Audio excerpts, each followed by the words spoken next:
Hey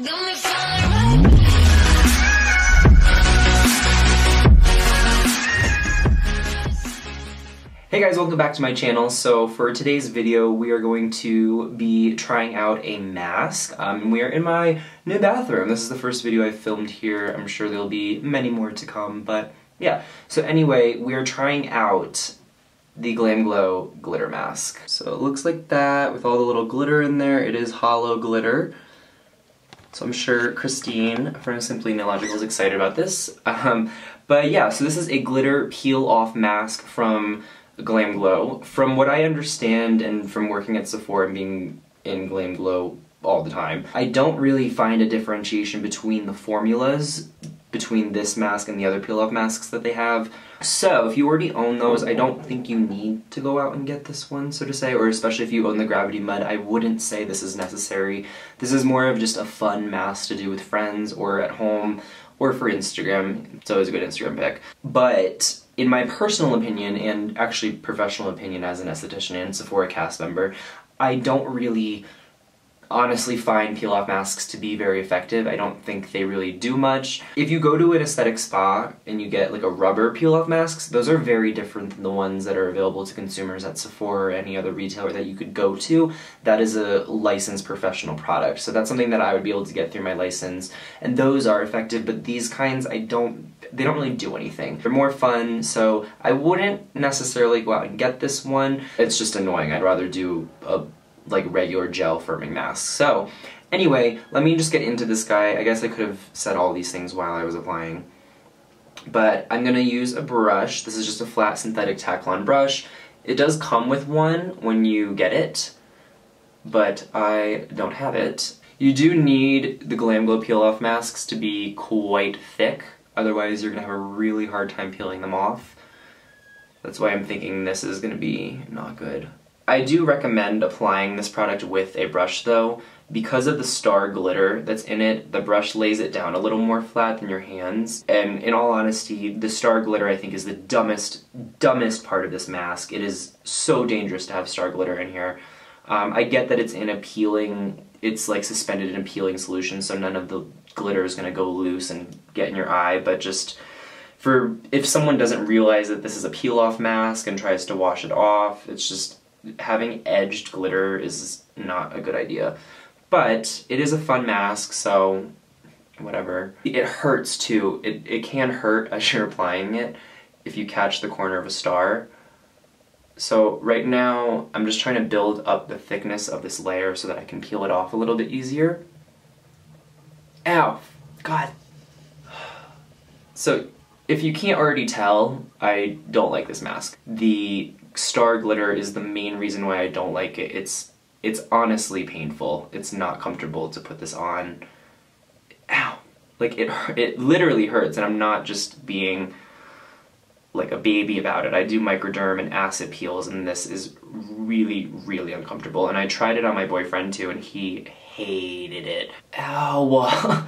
So yeah, this is done. This is also a sample PR sample jar. The big one comes in a normal sized Glamglow jar. This one is definitely a mini, so you would be able to get more than just this out of it. But we're gonna toss that, and then there is actually a little bit left in the cap, so I'm gonna try to get every little last bit so that my nose is a little bit easier, and I'm gonna try a patting motion this time, or kind of like icing a cake.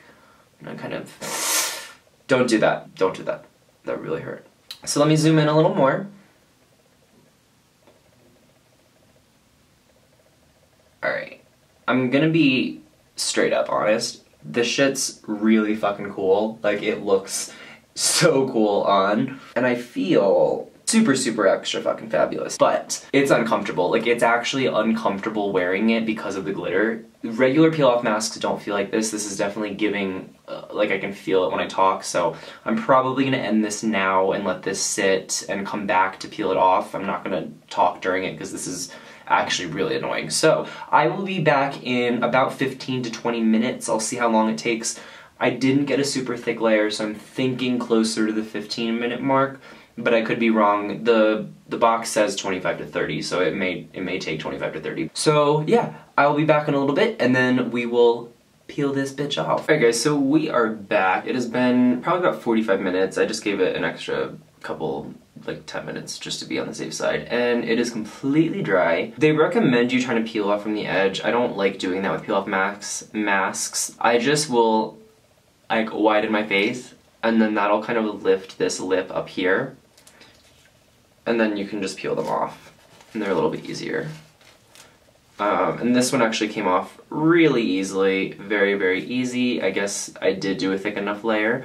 I don't have really much residue at all. Usually with peel-off masks you do have a little bit left, but this one pretty much removes in one solid piece.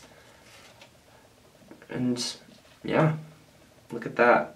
Alright, so let me just do a close-up. This is what the glitter mask looks like when it has fully dried.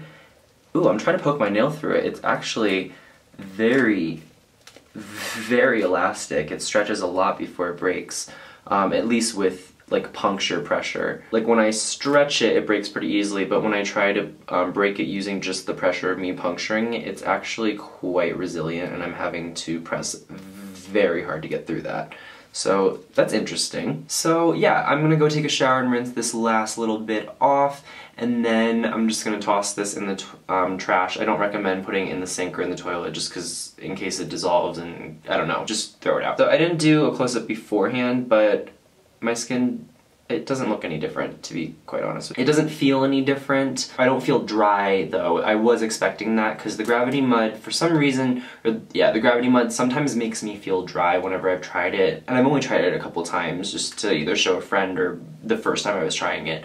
And that one sometimes makes me feel dry. This one, I have a dewy finish to my skin, so it definitely left hydration in there. I know there's a couple of oils in there, and obviously the Teoxy complex that's present in all Glamglow products, and that just means that there is some part of the actual tea in the product, like during the brewing process. So either there's tea leaves in the mask, like in the Super Mud and the black one, I can't remember what that one's called, and then in the setting spray there's like 5 different types of tea water, so there's always some type of tea complex in their products. So you are going to get a firming action from the caffeine in there, and it'll be a little bit soothing and deliver antioxidants to the skin. So I can't say that they aren't beneficial, but the peeling aspect doesn't do anything, if that makes sense. Like that, you might as well just have the same ingredients in a non-peel-off mask that can stay wet and sit on the skin a little bit longer. I just think they're really a very gimmicky, markety thing, so if you want to get them, totally do, because it's not like, it's better to do a peel-off mask than no mask, if that makes sense. Like, I'm much more comfortable recommending a just standard mask, like even from Glamglow, the sleeping mask, the Power Mud, the Super Mud, any of those are great. It's just peel-off masks from any brand, like the Boscia I don't really like.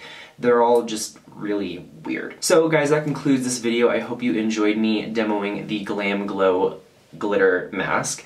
I give it no stars because I just don't...